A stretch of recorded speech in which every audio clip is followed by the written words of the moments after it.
Hi everybody, Sandra here from createinspain. Today I wanted to give you some information on the Gemini from Crafter's Companion because some of the information on the Gemini is a little bit outdated when it comes to using stencils for embossing.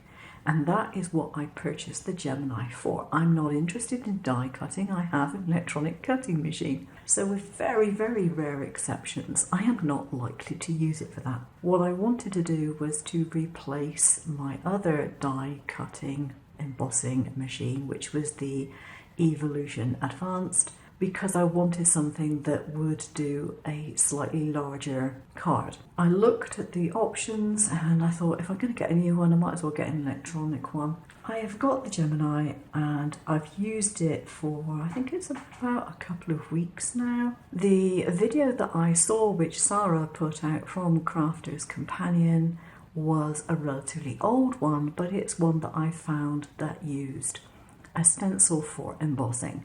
However, things have changed since that particular video and it doesn't look as if they've done a replacement video for that. What has changed?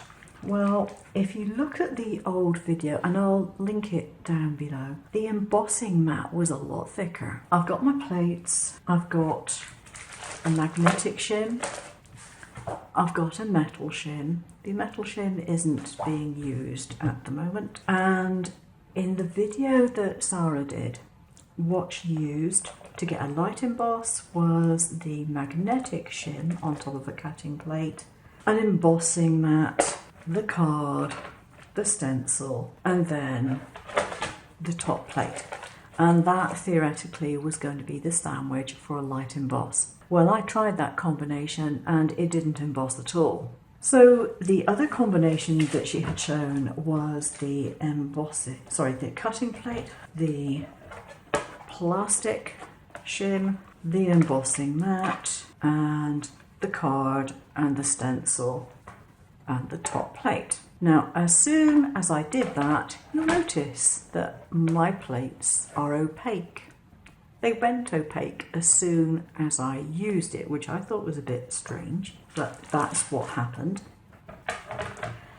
And my mat squidged out so much that it came out of one of the sides and started tearing, as well as getting longer. I mean, you can see at the moment it is just fractionally longer than my plates, but when I put it through with a stencil to emboss something, it was literally like an inch over the edge and it had squidged out of the side and got torn. So I actually cut off the side by about, I don't know, a few millimeters. I cut the side off because I felt if I was going to put it in again, there was a chance it was going to rip the whole mat, and that wasn't a very good idea. The other thing I found was that I ended up with damage just from my stencil.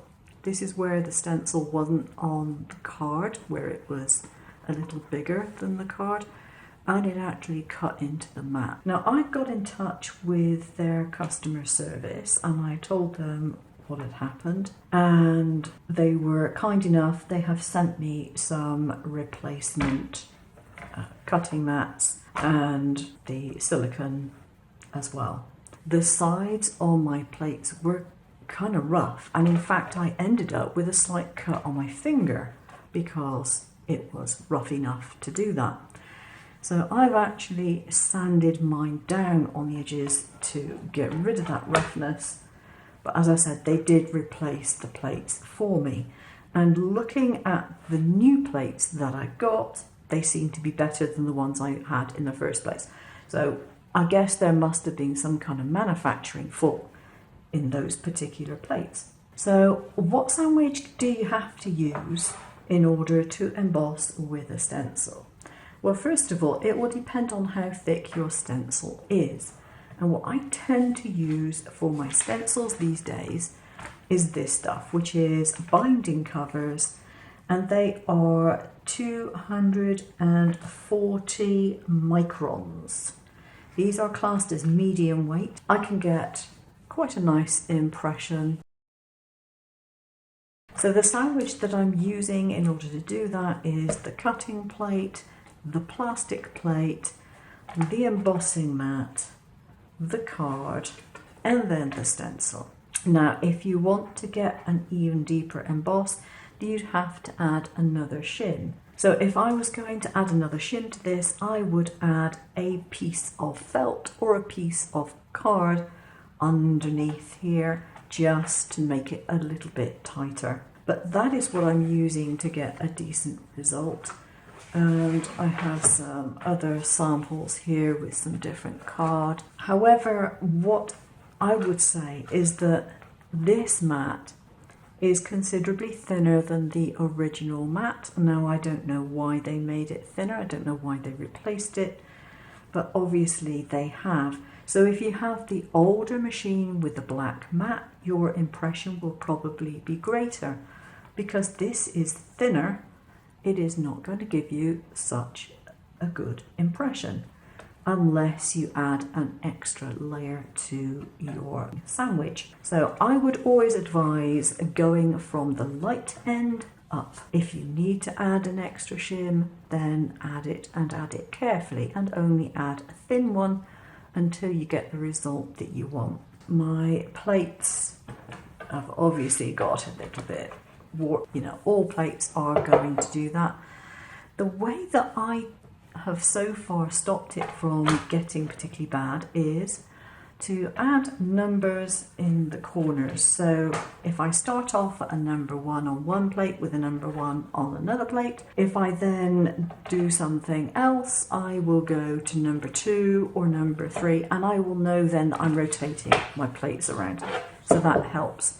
The other thing that I do is I actually put a piece of self-healing mat over the top of these, and then I sit the machine on it overnight when it's not in use. Now, depending on how badly my plates are warped and whether both are warped, sometimes I put them side by side, again with a piece of cutting mat over the top because I don't want the footprints of the machine in it, and then I leave them like that overnight. And generally speaking, I have found that this has flattened them down quite enough for me not to worry about it, and I think that will be the way of keeping them reasonably flat on a permanent basis. So there we go, that's my take so far. I really am quite enjoying using the Gemini. It's made me more likely to emboss things because I don't have to bother with hand crank, and because it can sit on the far edge of my table and it has room in order for it to work, whereas my other machine had to be in front of me and I had to crank the handle and I had to stand up doing it because I literally don't have the depth here for it to sit on my table and to go out the other end and etc. So it's more convenient. And the fact that it has a reverse button is great too. And I use the reverse button, and so put it through one way, wait till it's done what it needs to do, and then I reverse it back and out again. And that makes it a lot easier for me to use on my desk. I'll see you again later. Take care.